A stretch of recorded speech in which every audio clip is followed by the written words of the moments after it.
yourself because we're co-presenting today. Hi, everyone. My name is Christina, and I'm the college advocate with the Women and Family Center, which is the local sexual assault crisis service available to students at Wesleyan. Thank you, Christina. And so part of the reason why we're collaborating today is just to make sure that you all as faculty and staff have access to the whole breadth of support for students, so both on-campus and off-campus resources, and just so that you can see different perspectives in terms of how to support survivors. So I will go ahead and share my screen. And also as a note, we are going to be recording this presentation for folks who aren't able to come today or who want to reach it again. So if that's something you don't want your face on, definitely feel free to take off your camera, but I just want to make it a note that that will be happening. All right, so let's see if I can get this share screen correctly.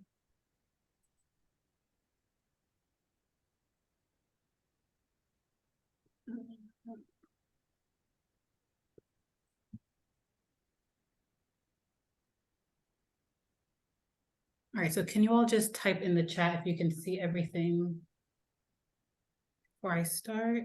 Yes. All right, so let me move this down.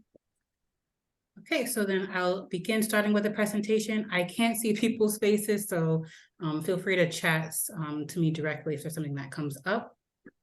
But to start, we're talking about supporting survivors of sexual violence here on campus, and more specifically, how to respond to a disclosure of sexual violence for students, faculty, and staff on campus.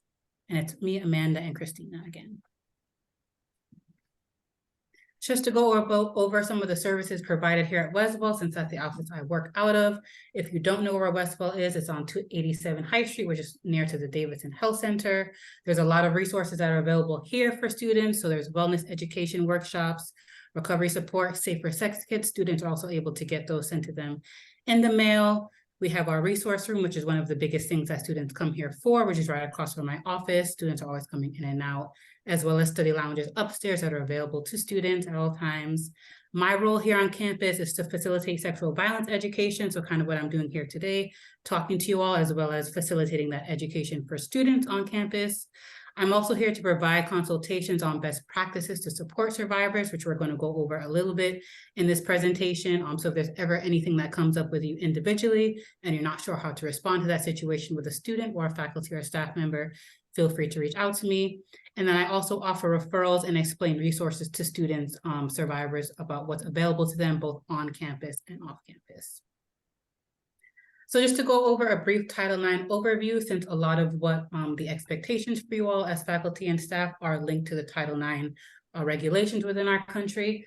So if you don't already know, Title IX is a policy that prohibits gender-based discrimination from any institution, so K-12, as well as colleges and universities that receive federal funding, which is essentially all institutions in the country. And specifically, the note from Title IX says, no person in the United States shall, based on sex, be excluded from participation in, be denied the benefits of, or be subjected to discrimination under any education program or activity receiving federal financial assistance.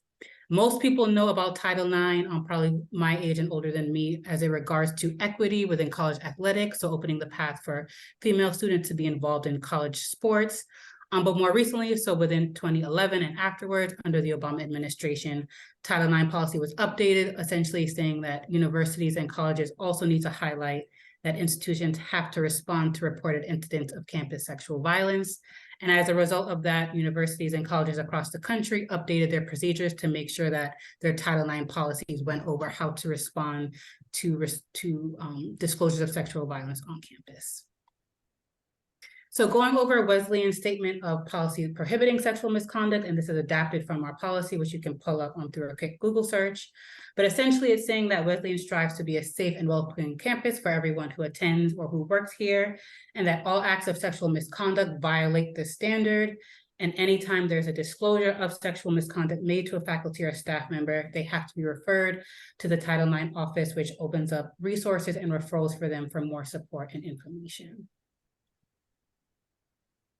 So just to go over a little bit about what sexual violence is, because a lot of the times when we talk about sexual violence or rape or sexual assault, people have different definitions of what that could mean. So this is how we talk about it here at the Wesleyan office.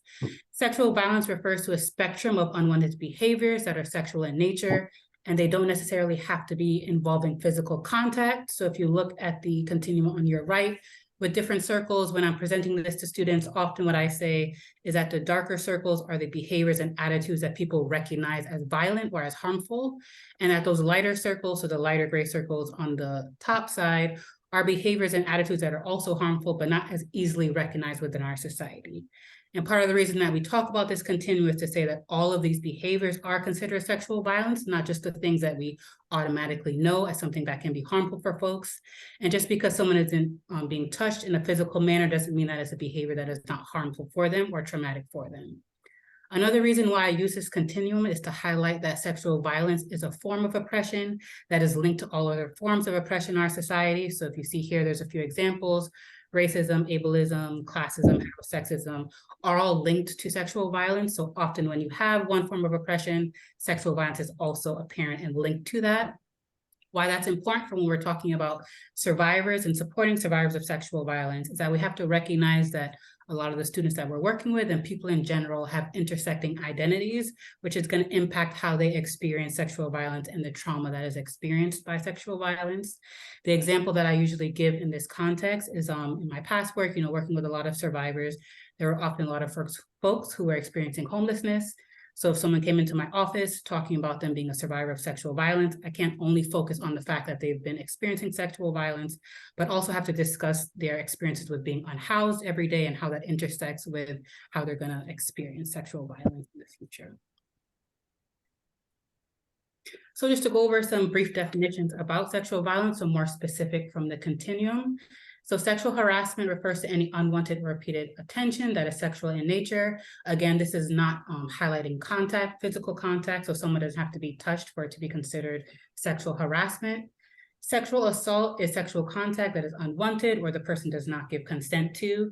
This also includes forms of contact that or consent that are given under force of threat or coercion or manipulation.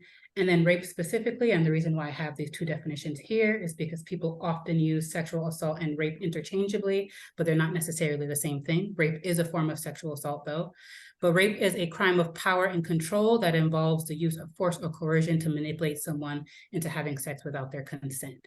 So sometimes when I'm talking to students or to people in general about rape, people make it seem like it's about an uncontrollable urge or a sexual gratification that someone is trying to get, but it's really about power and control over somebody else. And going a little bit more into consent, because consent is linked to the whole continuum of sexual violence. Again, sexual contact becomes assault if the person is unable to or does not give consent to the activity. What's very important with consent is that it has to be mutual. So anyone involved in that situation is agreeing to be involved in that sexual activity. Voluntary, so again, people aren't being forced to do something they don't want to do. Sober, so particularly when talking to college students, we talk about sober as someone is not incapacitated by drugs or alcohol. So like, do they know who they are, where they are, what's going on in that situation? A very easy way to talk about being sober or incapacitated is saying if someone can legally drive or if they can't legally drive, then that's a good way to know if they're able to consent to sexual activity, because someone who's under the influence who would not be able to drive is also someone who probably can't make a good decision to be involved in sexual activity. Consent should be given at every time, so regardless of past experiences. So just because someone had sex one time doesn't mean they automatically want to do it the next time, and it should be given without pressure, intimidation, or fear. Just to go over a few statistics, so I want to share these just to highlight the scope of the problem of sexual violence, but also make a note that because of severe underrepresentation of disclosures of sexual violence, that these numbers are likely higher. But we do know that 1 in 4 women and 1 in 6 men report experiencing rape or sexual abuse before they turn 18, and this is coming from the CDC. The reason that I put the statistic in here is because it highlights that a significant portion of the young people entering college, so campuses like Wesleyan, have already been impacted by sexual violence. So keeping in mind, a lot of the students that you might be encountering already as first-year students have experienced sexual violence, which might be impacting their experience while they're on campus. Specifically talking about the college experience, we know that 1 in 5 female students and 1 in 16 male students experience sexual violence through physical force, violence, or incapacitation while they're in college. So that increases the likelihood that people are experiencing sexual violence on top of that 1 in 4 and 1 in 6 statistic. And then It's On Us, which is a sexual violence prevention programming, highlights that over 50% of assaults on campus occur in what is referred to as the red zone. So that first semester that students are on campus before Thanksgiving break. So these are really harrowing statistics, and I don't put them here to scare people or for shock value, but just so that people know what the real scope of this issue is in our country. So just as a brief check-in before we move into responsible employee responsibilities, this first question, if you can answer to the chat with the letters, how comfortable do you feel supporting a student after a disclosure of sexual violence? So if you can put A for very comfortable, B for somewhat comfortable, C for uncomfortable, and D for unsure, and I will look at the chat. So getting a lot of B's, somewhat comfortable. And if you're not comfortable, it's okay. So this is not like a test. I just want to see if there's any education in the future that might be helpful to make people more comfortable. Okay. But it seems like most people are somewhat comfortable, which is great to hear. And so now for this second question, how comfortable do you feel with your role as a responsible employee? So in a little bit, we'll go over what that means. But how do people feel about being a responsible employee on campus? So you have to report disclosures of sexual violence. And that's the same. So A, very comfortable, somewhat comfortable, uncomfortable, and unsure. I'm seeing mostly A's, which is great to hear. Again, it's okay if you're not sure or you're uncomfortable, just trying to get a feeling temperature check for everyone. I'll give that a few seconds. Yep, and if you're unsure what it means to be a responsible employee, that's what we're going to go over in a little bit. So it's okay if that is what your response is. I'll give it another second. Okay. So before we go over what it means to be a responsible employee, I just want to highlight some basic tips on how to respond to a disclosure of sexual violence, or how to listen to someone and support a survivor. So I'm going to play this video and then go over some of the points in the slide. You're such an attention seeker, but women lie about being raped all the time. Yeah, I know it's not your fault, but please be careful now. But you're gay, and he was straight. Isn't that like a bit of a fantasy? Jesus. Oh, these people I just want to slap. Were you drunk? The first question I got asked. Doesn't matter. If I'm drunk and you take £5 like out of my purse, that's like still you stealing the £5 just because I'm drunk doesn't make it any different. It's not about us, it's about people who actually decide to do the attack. And after how many drinks would you be asking for the rape? What were you wearing? It's such cliche that you don't expect people to actually say it. You're like, assault is not about that. It's about power. It's about if you're vulnerable, not if you're attractive. Men can't be sexually assaulted. There's a lie that rape is a female experience. Yeah, and then again, that makes you like lesser of a man because that happened to you. How the hell do I ever admit to something like Yeah. that then? And that just adds to the whole background of just like shame and feeling like Yeah. you definitely can't speak about it because it's so not a manly thing to talk about. It's so humiliating to talk about. It goes all genders, all ages, all beauty standards, all sexualities. And I've been working in the gay community since I was 18, and just hearing of guys that have been raped or drug raped is almost normalized. Why didn't you fight? My situation, the guy was about 5 times bigger than me, and do you fight and then come off worse and then lose? With me, I was told I was lucky because I had defense wounds. Oh, yay! Like, it's a clear-cut case. Aren't you lucky? I'm 6'4". I weigh a ton. Like, I play rugby. I'm a pretty strong person, and everyone's like, well, hang on a second. How the hell did anybody get you in a situation where you couldn't just get out of it? A lot of sexual assaults occur when somebody is like unconscious and like physically does not even have the ability to protect themselves in any way. Because maybe they have this idea that you were chased down an alleyway or something, That stereotype. Obviously, assaults do happen in alleyways, but the majority of times, they're in your bedroom, they're in the lounge, they're at a party, they're outside, they're in a bloody field. I mean, if it's sexual harassment or assault at the workplace, and do you want to lose your job? And like, there's things like this. There's a power play, and people that rape have the power, and you know, you're not going to be raped by somebody who isn't more powerful than you. Okay.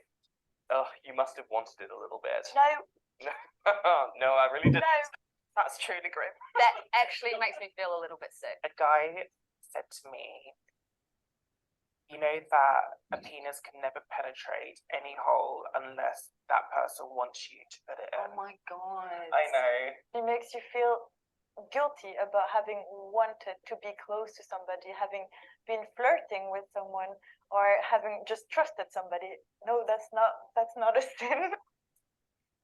Why didn't you report it? If you do report it, unless you've got a really strong support network around you, re-traumatizing yourself in that way is such a huge decision to make. Yeah. I was just very fortunate that I had a really great police officer who really went to above and beyond to help me. When I was sexually assaulted by somebody, dealing with the police was a nightmare. Well, yeah. And nothing came of it. I was thinking, I can't let this happen to anybody else.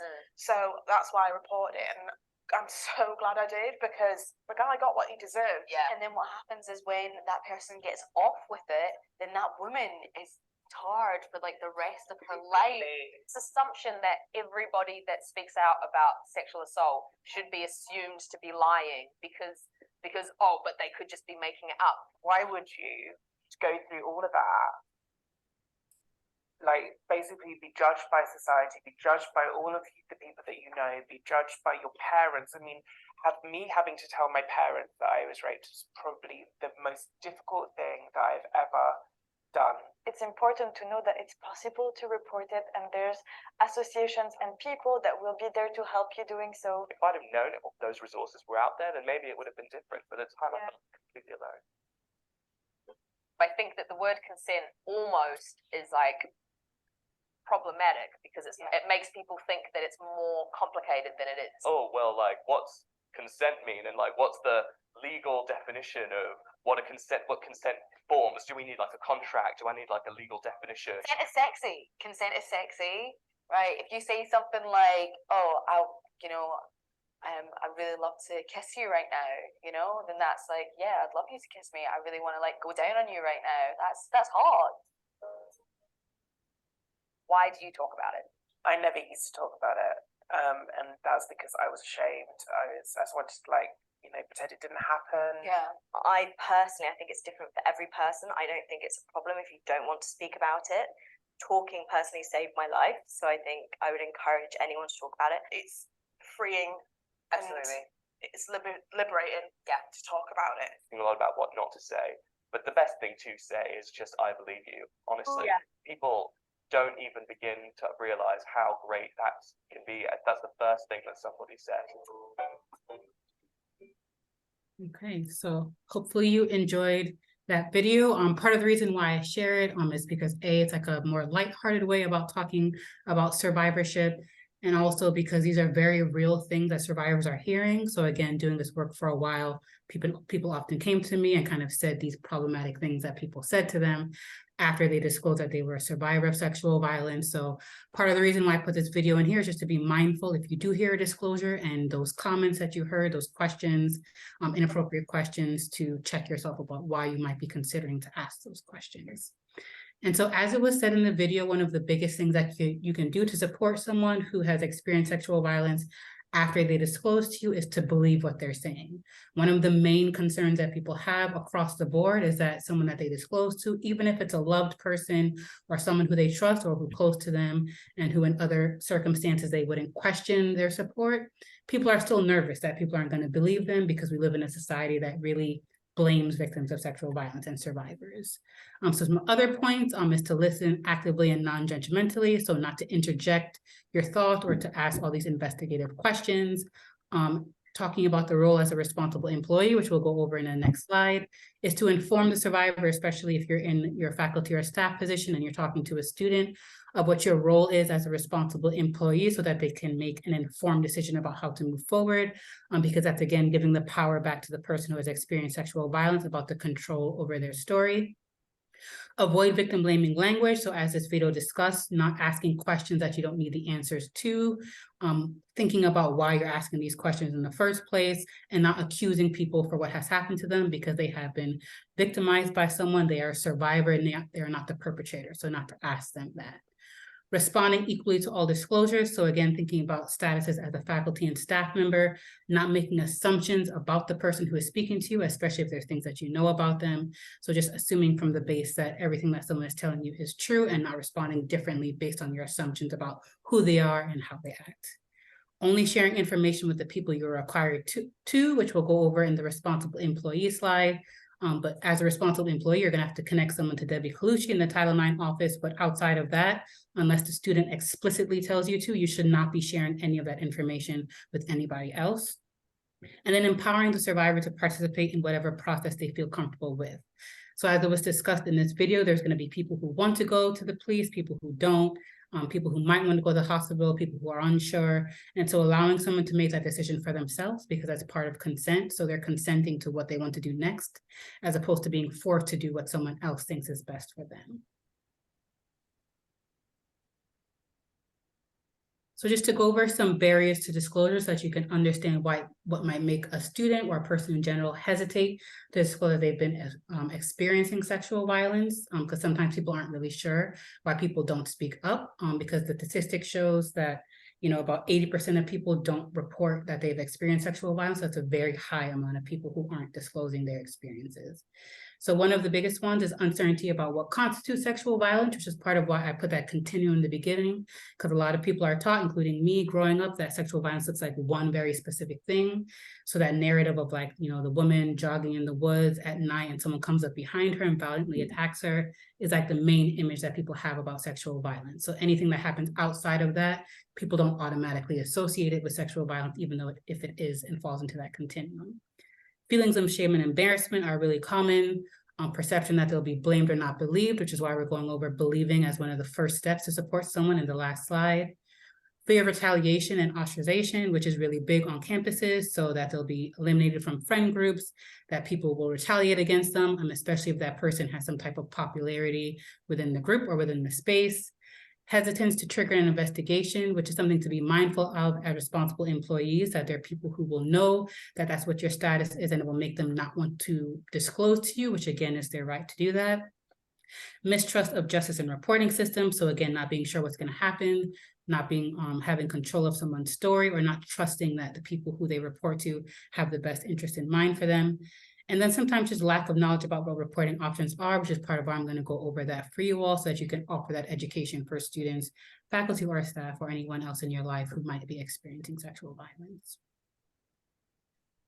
And then briefly, some impacts of trauma. So going back to what I was saying before, there are a lot of stereotypes about what sexual violence looks like. And there are also stereotypes about what a survivor of sexual violence looks like and how they behave. So talking about the stereotype of, running in the woods and someone is attacked, there's this idea that all survivors will be visibly able to be seen as a survivor. So maybe there's physical bruises on them. Maybe they'll be very emotional in terms of how they respond, but just going to go over a few of these to show that there's a breadth of responses to sexual violence. So some of the emotional ones, kind of guilt, shame that we went over, embarrassment. You might have people who are experiencing fatigue, chronic pain, changes in appetite, not being able to concentrate, difficulty sleeping or making decisions, changes in social activity, withdrawal from things that gave them pleasure at one time, difficulty with trust and intimacy. The reason that I put these in, so as people working with students who might be experiencing sexual violence, just to keep a lookout if you're seeing some of these happen in students, a very drastic change in behavior, or you're noticing some of these impacts that might not have been there before, it might be a chance to check in with someone to see if they need any support or if they'd like to talk to you about something. And what I put here at the bottom is that the absence of these impacts is not a sign of a false disclosure. So again, thinking about that video, people have a variety of experiences and responses to sexual violence. So just because someone doesn't have any of these impacts, or maybe they have all of them, doesn't mean that they are not a survivor and lying about the situation that they were in. There have been times when I've been working with survivors, like in the hospital, and they're like laughing and telling jokes afterwards. And sometimes it's just how that someone's going to respond in that moment. And you really don't know what's going to happen afterwards. So just trusting that whatever impact and whatever response someone has is how they need to be in that moment. So this is kind of what I've been talking about throughout the whole presentation. What does it mean to be a responsible employee here at Wesleyan? So anyone who is an employee at Wesleyan who is not a designated confidential resource, which we'll go over in the next slide, is a responsible employee. And there's really only about 5 or so people, as well as some offices that are considered confidential resources. So almost everyone in this presentation would be a responsible employee. Students who report any type of discriminating harassment or sexual misconduct to a university employee will be referred to the Title IX office. So I'll talk about in another slide how you can do that as responsible employees. What I really want to highlight is that referrals made to the Title IX office do not initiate an investigation. I think this is the biggest misinterpretation that I've seen so far while I'm on campus, both from students and faculty and staff, that they're concerned that if they do make a referral, that's automatically going to open an investigation on the student, on the reported perpetrator of the violence, but it's up to the primary survivor to initiate that investigation. So I don't want people to be afraid to make referrals because that's not going to automatically initiate that for someone. It's just essentially offering resources to them and letting them know what their rights and options are as a student on campus within the Title IX office. So this is the tips for the referral process. I'll go through each one quickly. So 1, connecting the student survivor to a Title IX resources. So this is after disclosure is made, making sure that they're connected to Debbie Clucci in the Title IX office. Some points to keep in mind when connecting the student is to only share information with the people you're required to, again, which is in this context, only Debbie. Keeping the survivor informed of next steps, so letting them know what to expect after you send the email or make the phone call. And then again, avoiding investigative questions and victim blaming language. So it's not your responsibility to get all of the information. This is not like a police investigation. This is just you offering as much support that you can within your faculty or staff role. And so I just give a quick email example here just to show how simple this referral process can be. So if you can send an email to Debbie saying, hi, Debbie, like I just met with a student, you put the student's name in there, share that they disclose that they've experienced sexual violence. You're making sure to put the name so that Debbie can get back in touch with them. Offer a very brief description of the necessary details about what was said to you.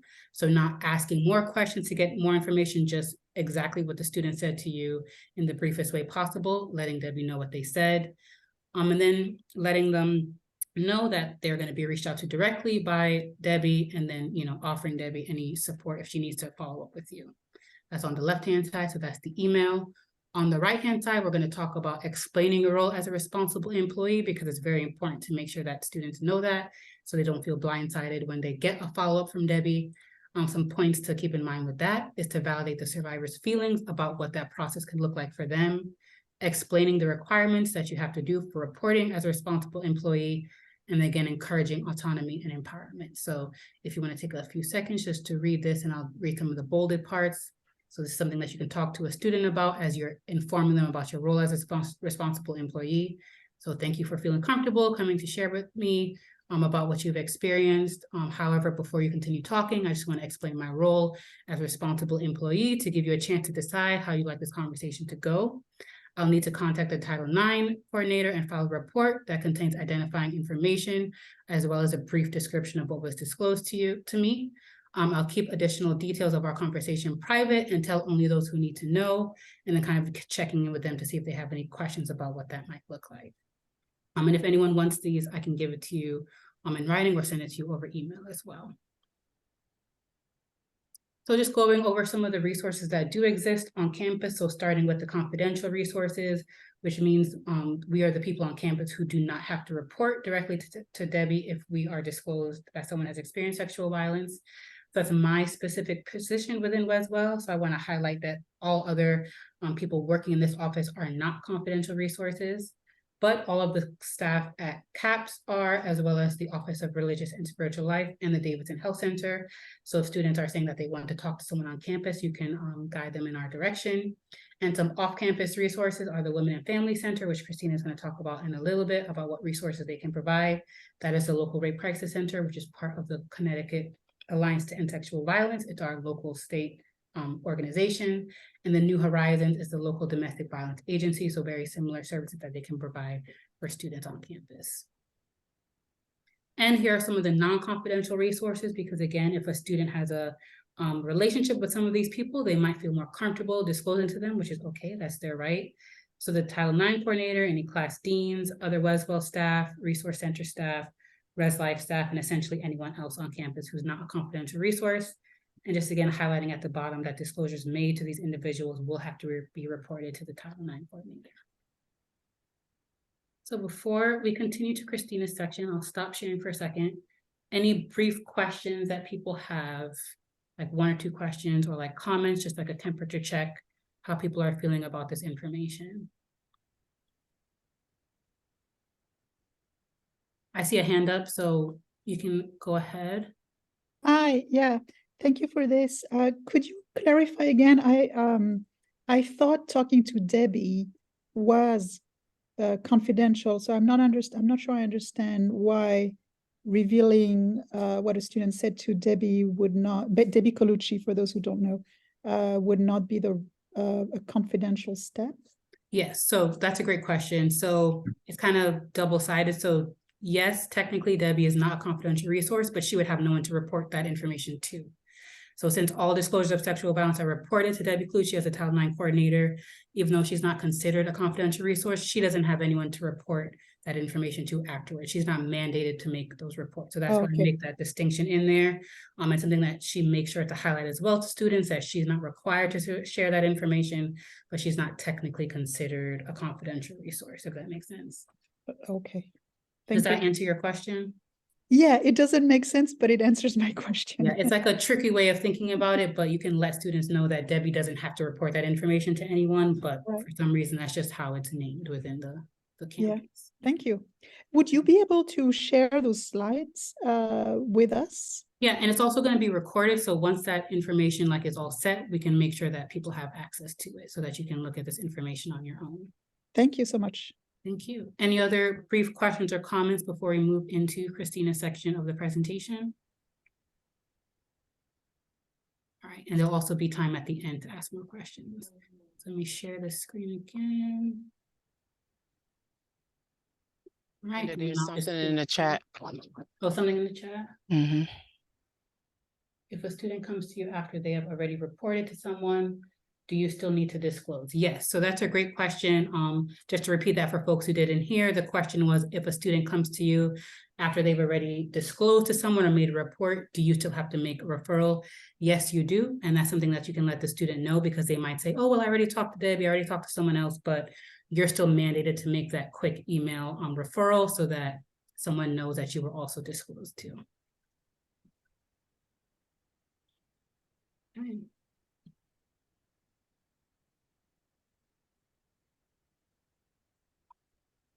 So you can go ahead, Christina, and I'll just go through the slides and click for you.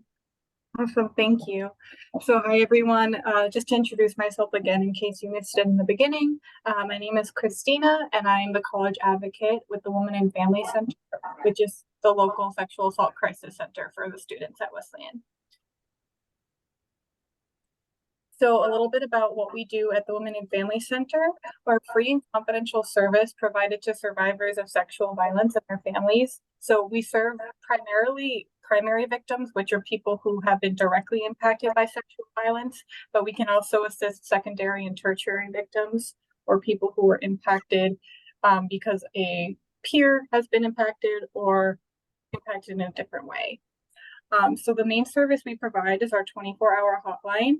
And here's our direct hotline number if you need it. We can provide support to victims of sexual violence in medical, court, and police settings.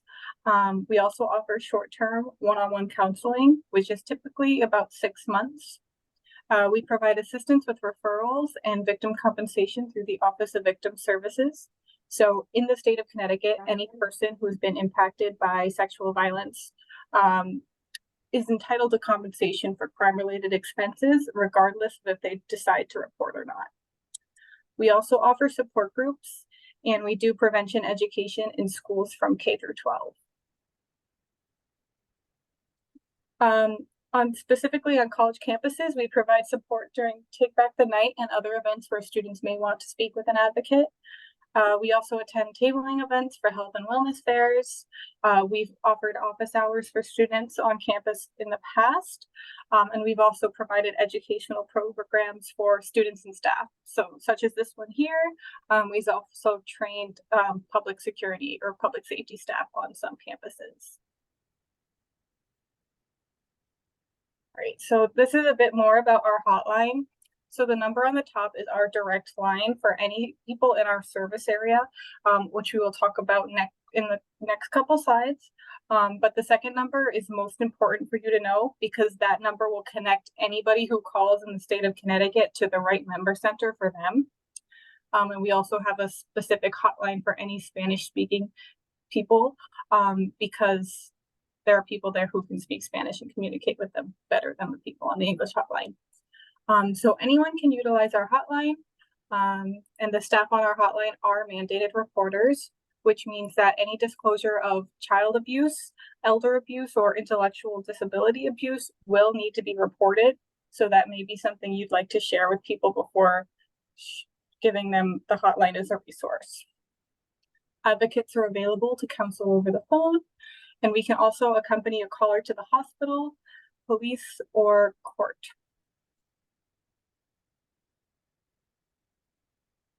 So these are all of the sexual assault crisis centers in the state of Connecticut. We're all underneath the Alliance, the Connecticut Alliance to End Sexual Violence is part of the coalition we are in. So regardless of where the student lives, there is someone that can help them in any place they live. Yeah, so if you have commuter students who may not be on campus, this may be a good map to share with them. And then here's just a highlight of our service area.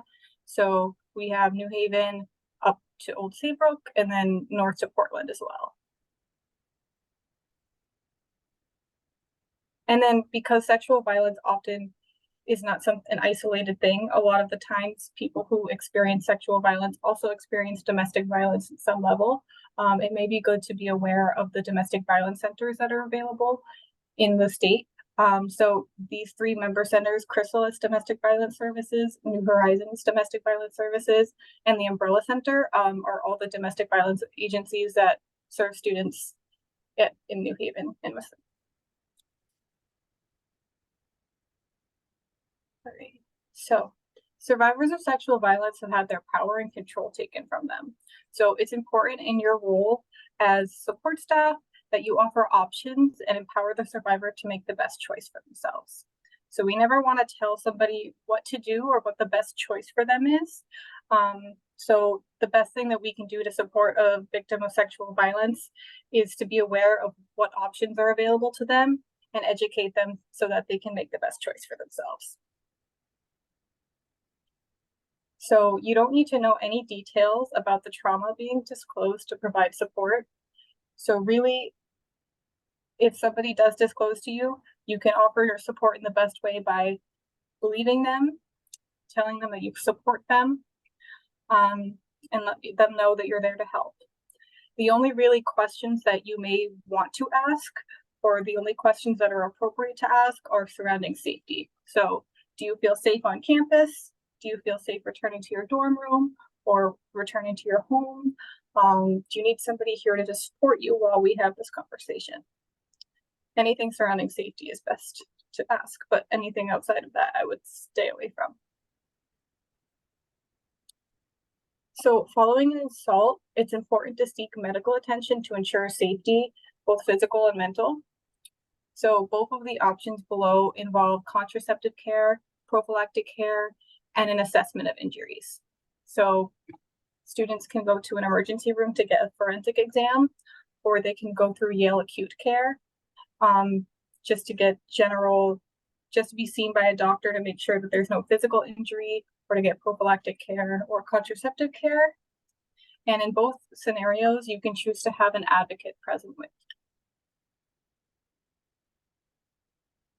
So in a medical setting, an advocate is there to offer support and answer any questions you may have. Advocates are protected by law from testifying against you in a court. So this protection is not provided to others present during a medical forensic exam.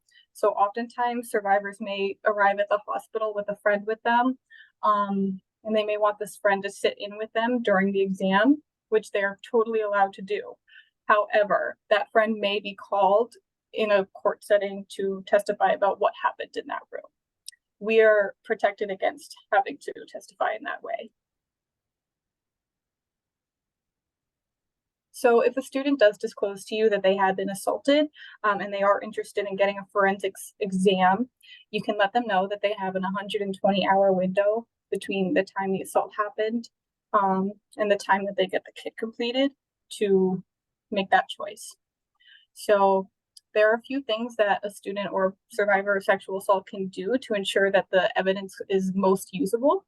So they can avoid bathing, showering, brushing their teeth, or washing. You can recommend that they arrive in the clothes they were assaulted in, or keep the clothes with them in a bag just to hand over to police because they will want that. And advise against using the restroom or eating or drinking. So there are 13 steps to the forensic kit evidence collection exam. Each step is completely optional and can be stopped at any time. So as we go through the exam, oftentimes prior to a step, we'll go over what it would look like, and we'll allow the survivor to tell us whether or not they'd like to proceed with it. We also let them know, like, if we're in the middle of a step and you decide that you don't want to continue, we can stop. So really during the evidence collection exam, it is the survivor's choice what happens and what kind of evidence is collected. And then you could also tell them that typically the first few steps are the oral swab and the urine sample, which allows them to use the restroom, eat, drink, all the things that they'd like to do, you know. Okay. Yeah, so any question? Thank you for Christina's section, or just in general.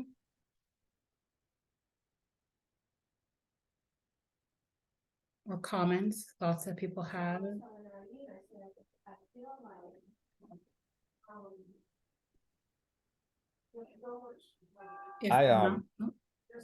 Hi. Yeah, go ahead. I like to share some. So is this off campus and on campus as well?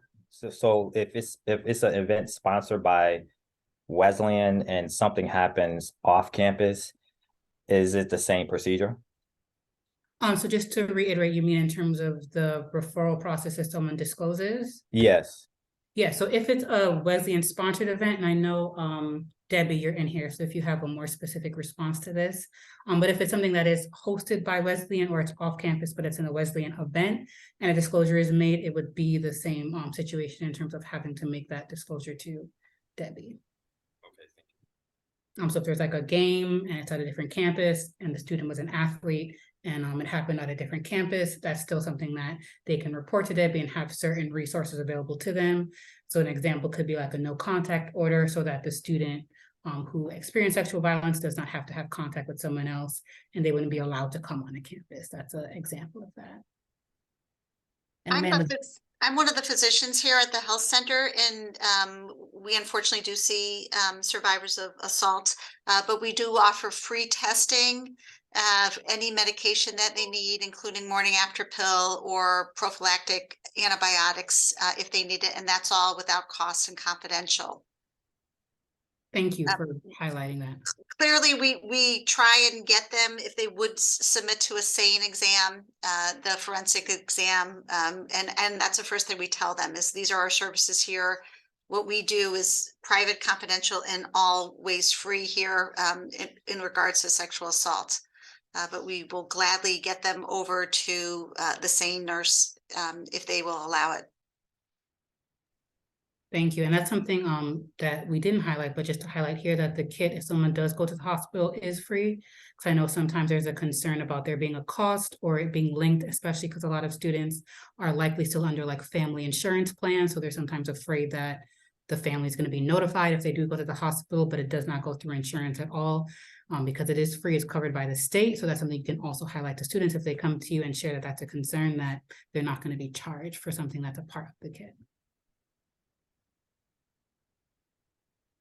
Any other questions or comments that folks have? before we wrap up? There's a question in the chat. Thank you all. Is this the, what if it's not West sponsored?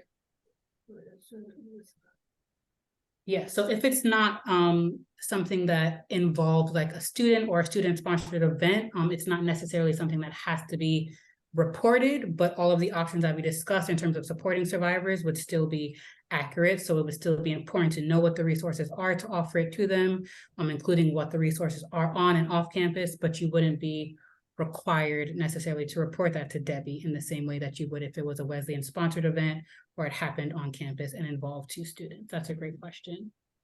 Because unfortunately, like the statistics showed, there are very high rates of sexual violence, unfortunately. So there might be just students in general who would like to get support, especially those who have established relationships with faculty and staff and feel comfortable in that manner disclosing that they've experienced sexual violence. Christina, can you tell me more about the educational programs that you offer? Yeah, so in schools from K through 12, we offer different programming for students surrounding topics such as consent. We do Safe Touch specifically for students from kindergarten to 3rd grade, which just goes over what an unsafe touch looks like and what a safe touch looks like and who they would go to if they believed that somebody was touching them in a way that made them feel unsafe or uncomfortable. We also offer topics surrounding respect and consent, and bullying as well, because sexual violence is a form of bullying. And just teaching students how to respect one another early on, hopefully in turn helps them respect each other in their adult life as well.